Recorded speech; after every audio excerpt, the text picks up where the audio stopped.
que puderem, né, faz um esforçozinho, porque é como a Morena acabou de cantar, vale a pena. Para a gente estar dando início,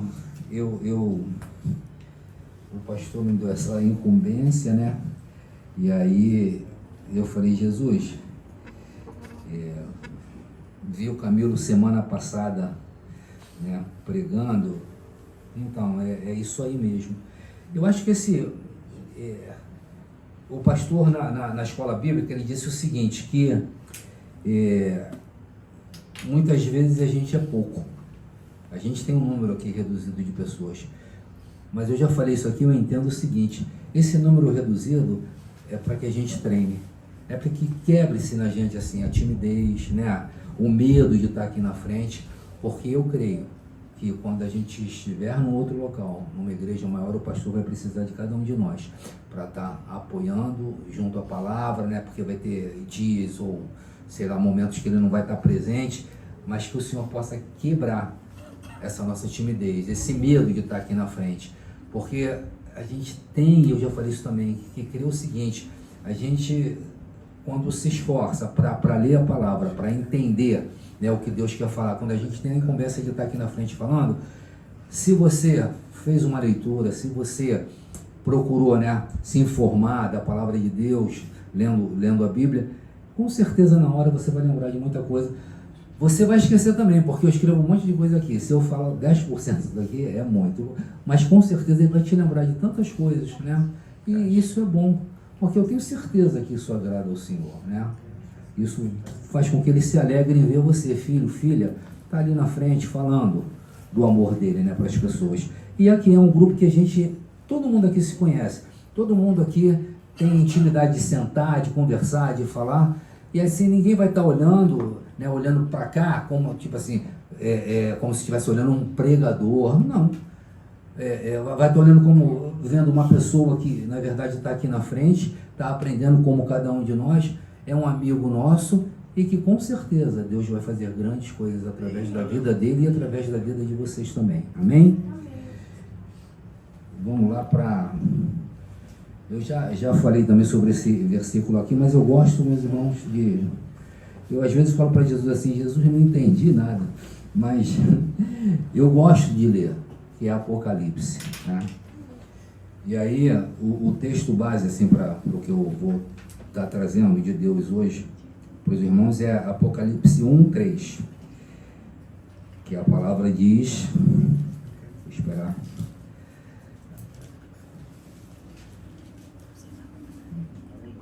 amém? Bem-aventurado aquele que lê e os que ouvem as palavras desta profecia e guardam as coisas que nela estão escritas, porque o tempo está próximo. Amém? O pastor na escola bíblica aqui, ele falou disso. Jesus está voltando, né? A gente tem vivido tempos aí de pandemia, a gente tem vivido tempos assim, que ainda que a gente não queira perceber, ainda que a gente não... Tipo assim, eu sou desligadão, eu não quero saber, não tem como. As coisas que têm acontecido, né?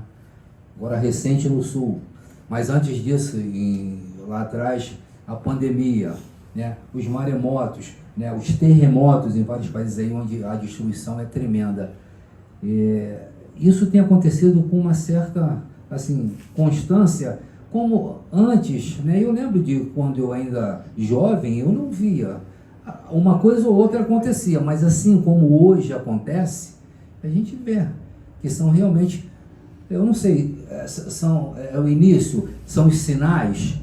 Eu creio que alguma coisa está nos apontando para dizer assim, olha só, se liga, porque Jesus está voltando, né? Estão assim bem na nossa frente, não tem como a gente passar despercebido por isso, né? Achar que não, tá tudo normal.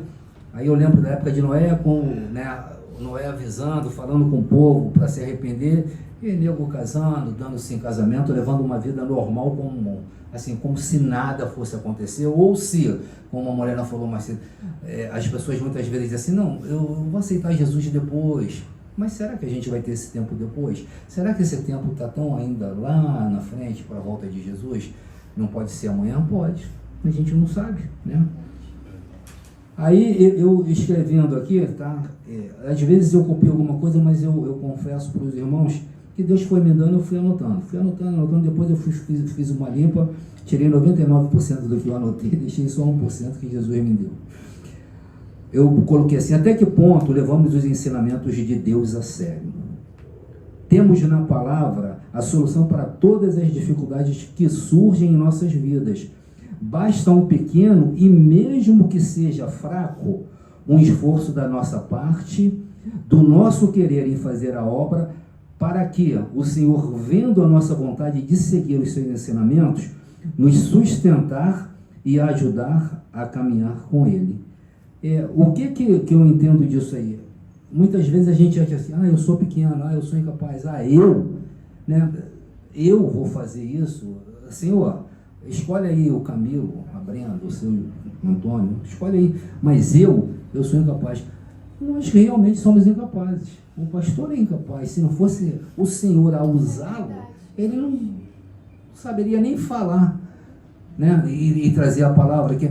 E estar aqui, trazer a palavra de Deus, é responsabilidade. Por isso que a gente tem que ter temor, a gente tem que ter cuidado, a gente tem que ter um mínimo de esforço que seja para que a gente possa falar o que Deus vai falar através da gente, para a gente trazer para os nossos irmãos, né? É responsabilidade, assim, algo tremendo na vida da gente. A gente precisa, né? E ainda que nos sintamos assim pequenos, ainda que sintamos, eu não sou capaz, somos sim. Coloca isso na mente e no coração de você. Nós somos, porque nós somos filhos de Deus. Nós somos sal da terra, né? E aí, aqui é um treinamento. Mas e aí fora, quando você estiver numa situação, quando você estiver dentro de um ônibus, ou no seu colégio, ou na sua faculdade, e surgir uma situação onde o pastor mesmo falou com relação ao Uber aí, alguém falar alguma coisa, alguém está desesperado, né? A criatura almejando, expectando, né? Alguma coisa que ele, assim, ele não consegue entender o porquê está passando por isso ou por aquilo,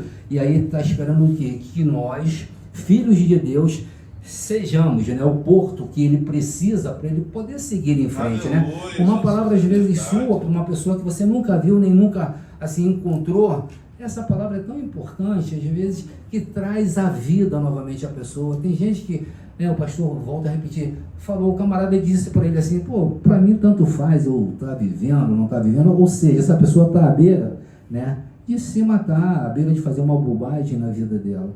E, no entanto, às vezes uma palavra sua, né? Eu vou fazer um parênteses aqui, isso me vem à mente agora.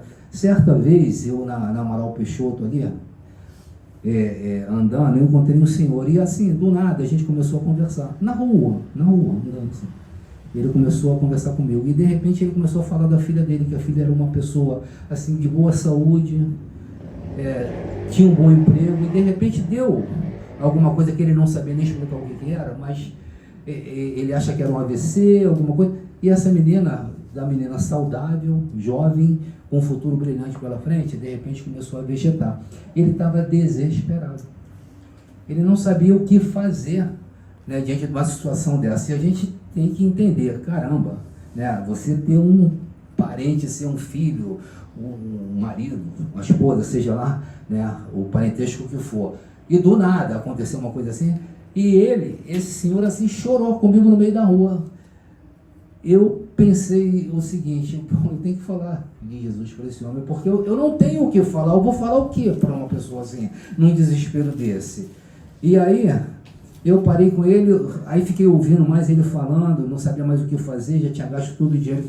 Aí eu falei: meu amigo, o que eu posso fazer por você é orar. Você me permite orar por você aqui, porque eu sei que Deus pode mudar esse quadro.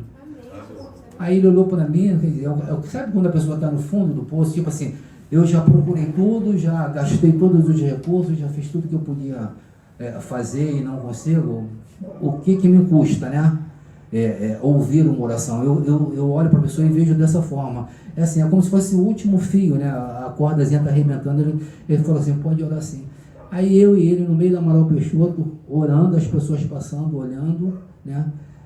Quando terminei de orar, eu não lembro mais o que eu orei, o que eu falei, mas eu disse para ele: eu tenho uma igreja, né, onde eu frequento, se o senhor quiser ir, ou independente da igreja, aqui no centro tem outras igrejas, seja qual for, e se o Deus que eu sirvo estiver lá nessa igreja, meu amigo, vá lá, peça oração. E aí, sabe quando você está com uma pessoa que ela está no desespero, vem falar com você, e depois de uma conversa, de palavras assim que você revigora essa vida, o homem mudou.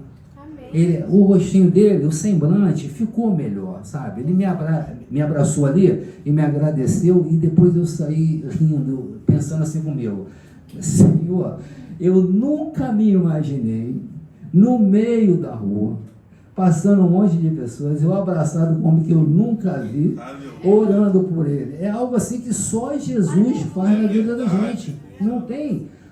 que na verdade não é nem você. Jesus te impulsiona a fazer aquilo, e quando você vê, você já fez. Né? E eu vejo, para isso, a palavra de Deus tem que estar consolidada no teu coração. Você tem que conhecê-la para você poder fazer, porque aí ele aproveita, né? A gente já ouviu falar assim: Jesus não precisa de muita coisa não, ele precisa só de um tiquinho, seja lá do que for, para que o milagre aconteça, né?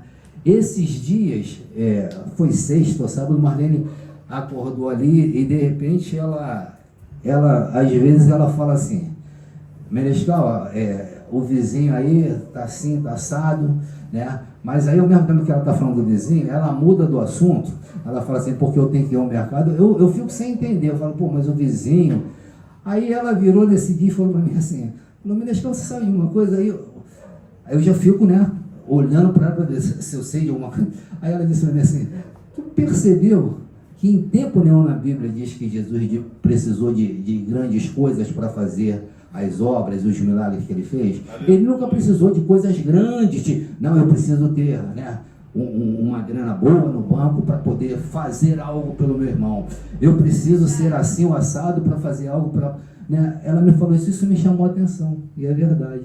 Quando foi que Jesus precisou de alguma coisa assim grandona, né? Aí eu lembro aqui, e aí Jesus foi me dando essas coisinhas, né? Foi falando assim: meu filho, vai anotando aí. Aí eu fui anotando. E Jesus escolheu sempre as pessoas mais simples, que muitas vezes a gente olha e não dá nada, e essas pessoas muitas vezes realizam grandes obras, porque na verdade não é a pessoa, né? Eu já falei isso aqui, é Jesus usando essas pessoas, né, para fazer grandes obras. Quando eu me vi ali orando por aquele homem, eu falei assim: pô, quem sou eu para estar aqui? Eu não me achava absolutamente nada, mas Jesus me usou, e assim ele usa a gente para fazer as coisas, né? E aí me veio, Jesus foi falando comigo, me dando exemplos. Aí eu vou estar lendo, para ser rápido, tá, meus irmãos, para a gente não se demorar muito. Ele me deu, você quer ver como eu uso praticamente às vezes do nada para fazer grandes coisas? Ele falou assim: vai lá em João 6, do 9 a 13. E eu acho que esse daqui é o versículo 9, que diz assim, todo mundo vai lembrar da passagem: está aqui um menino que tem 5 pães de cevada e 2 peixinhos. Mas o que é isso para tanta gente? Jesus disse: digam a todos que se sentem no chão. 5 pães e 2 peixinhos alimentaram milhares de pessoas. Todo mundo conhece a história, né? Todo mundo reunido, e aí chegou a hora que aquele povo ia ser despedido, e quando Jesus pergunta se alguém tem alguma coisa para comer, né, eles ficam assim meio que desesperados, os discípulos: pô, o que, Jesus? Vamos fazer o que? Vamos lá no Ceasa comprar alguma coisa para trazer para esse povo aqui? E aí, 5 pães e 2 peixinhos, e Jesus fez. Ou seja, o que eram 5 pães e 2 peixinhos? Se a gente olhar assim, né, na nossa visão material e de humano, vou fazer o que com isso? Para alimentar. Aqui, se eu tivesse 5 pães e 2 peixinhos, o seu Antônio comia os 5 peixinhos e os 2 pães sozinho e pronto, não sobrava nada. Não é verdade? Mas Jesus multiplicou e fala aqui milhares de pessoas. Então Jesus usou o quê? Uma coisinha assim que praticamente, se a gente olhasse, isso jamais, como é que a gente vai fazer? Então era do nada, Jesus tirou esse milagre. Jesus me falou de outra situação, me lembrou, né? lá em João 6, que diz assim: E passando Jesus, viu um homem cego de nascença, e os seus discípulos lhe perguntaram, dizendo: Rabi, quem pecou, este ou os seus pais, para que nascesse cego? Jesus respondeu: Nem ele pecou, nem seus pais, mas foi assim para que se manifestem nele as obras de Deus. Convém que eu faça as obras daquele que me enviou, enquanto é dia. A noite vem quando ninguém pode trabalhar. Enquanto estou no mundo, sou a luz do mundo. Tendo dito isto, cuspiu na terra e com a saliva fez lodo, e untou com o lodo os olhos do cego, e disse-lhe: Vai, lava-te no tanque de Siloé, que significa, o enviado. Foi, pois, e lavou-se e voltou vendo. Aí a gente olha esses versículos, e no contexto, ali Jesus, o Pai o enviou, e Jesus foi, deixou o Espírito Santo. O Espírito Santo cuida da gente, E quem está hoje aqui para fazer as grandes obras? A palavra nos diz, que maiores obras a gente faria em nome dele. Então quem é que está aqui? Somos nós, para fazer. E Jesus usou ali de terra, de saliva, para passar no olho. Outra coisinha que, aos nossos olhos, como é que a gente resolveria o problema de uma pessoa cega com isso? Uma coisa bem simples. Então, se a gente estiver disposto, se a gente realmente tiver no coração a intenção de fazer a obra do Senhor, não precisa se preocupar com o que você tem ou deixa de ter. Aleluia. Na hora o Senhor vai te dar o material necessário, a matéria-prima para você estar fazendo esse trabalho, E um outro exemplo que ele me deu é em Lucas 13. E aí diz assim, do 10 até o 13. Ensinava no sábado numa das sinagogas. E eis que estava ali uma mulher que tinha um espírito de enfermidade, havia já 18 anos, e andava curvada e não podia de modo algum endireitar-se. E vendo-a, Jesus chamou a si e disse-lhe: Mulher, estás livre da tua enfermidade. E pôs as mãos sobre ela, e logo se endireitou e glorificava a Deus. Caramba, uma situação que essa mulher já devia estar há quanto tempo, Aqui fala 18 anos com esse problema. É igual a gente de repente ver uma pessoa que tem algum problema de deficiência física, e a gente olha, e Jesus simplesmente disse: Mulher, estás livre da tua enfermidade. Precisou de alguma coisa? Precisou de dinheiro? Ele sabia quem ele era, a quem ele obedecia. E a gente? A gente não sabe quem a gente é e a quem a gente obedece? E quem é que cuida da gente? E ele não nos garante que a gente pode fazer isso também? Então, a partir daí, se você tem a garantia dele e o que ele fala não falha, a gente pode fazer todas essas coisas. A gente pode sim, A gente, volto a dizer, a gente se acha nada, mas nas mãos do oleiro a gente é tudo. A gente é um vaso novo, a gente é uma pessoa que de repente vai fazer coisas que vão até te surpreender de uma maneira tremenda, Porque você não se acha capaz, mas nós somos capazes sim, em Cristo Jesus, não tenha dúvida disso, E aí, eu estava lembrando, o pastor falou também aqui de Gideão, E me veio. A gente, lendo a história de Gideão, enquanto ele malhava lá o trigo, no lagar, e quando Deus o escolhe, e diz para ele que ele seria, vamos dizer que o camarada que ia se levantar contra os midianitas, que oprimia e acabava com o povo dele, E aí Gideão olha, e aí muita gente diz assim: pô, Gideão tinha medo mas alguma coisa desse tipo. Eu acho que Gideão foi muito corajoso. Por que eu acho isso? Porque Gideão foi por várias vezes dizendo assim: Senhor, mas mas então faz o seguinte, me dá uma prova aí, bota o algodão ali, molha só o algodão e deixa a grama seca, do sereno, e depois mais outra vez, eu pensando assim, Jesus, se fosse eu, um camarada, eu estou dizendo pro cara, vai e faz, o cara me faz, eu falo assim: meu irmão, então olha só, pega o teu time aí e some que eu vou escolher o outro, entendeu? Mas ele fez essas colocações, E aí, lendo a história, você vai lembrar que para ele ir, no primeiro momento, eram 32 mil homens, não era isso, pastor? 32 mil homens com Gideão. E aí, Deus olha para aquilo e fala: bom, se eles forem agora, com essa turma toda aí, vão dizer assim, pô, foi a força do meu braço, fui eu que consegui, né? Nós, né? Vai tomar logo, que nós aqui vencemos os midianitas, coisa e tal, aí Deus mandou assim, ó, conversa com esse povo aí, os que forem preguiçosos, que tiverem esposa, sei lá mais o que, e leva ela também na beira do mar, os que se abaixarem, né?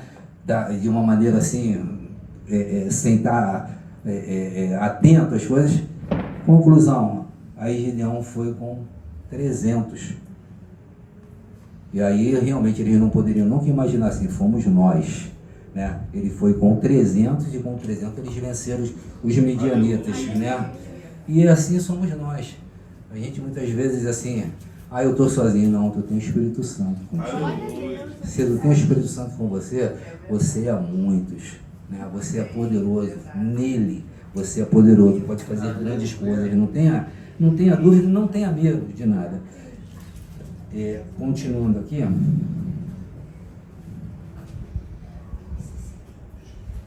eu também vi uma coisa que me chamou a atenção, que dizia o seguinte: se a gente não enche a nossa mente da palavra de Deus, o inimigo vai encher de medo, preocupação, ansiedade, estresse e tentação. Então a palavra de Deus tem que estar o tempo todo aqui na nossa mente, senão o inimigo toma conta da gente.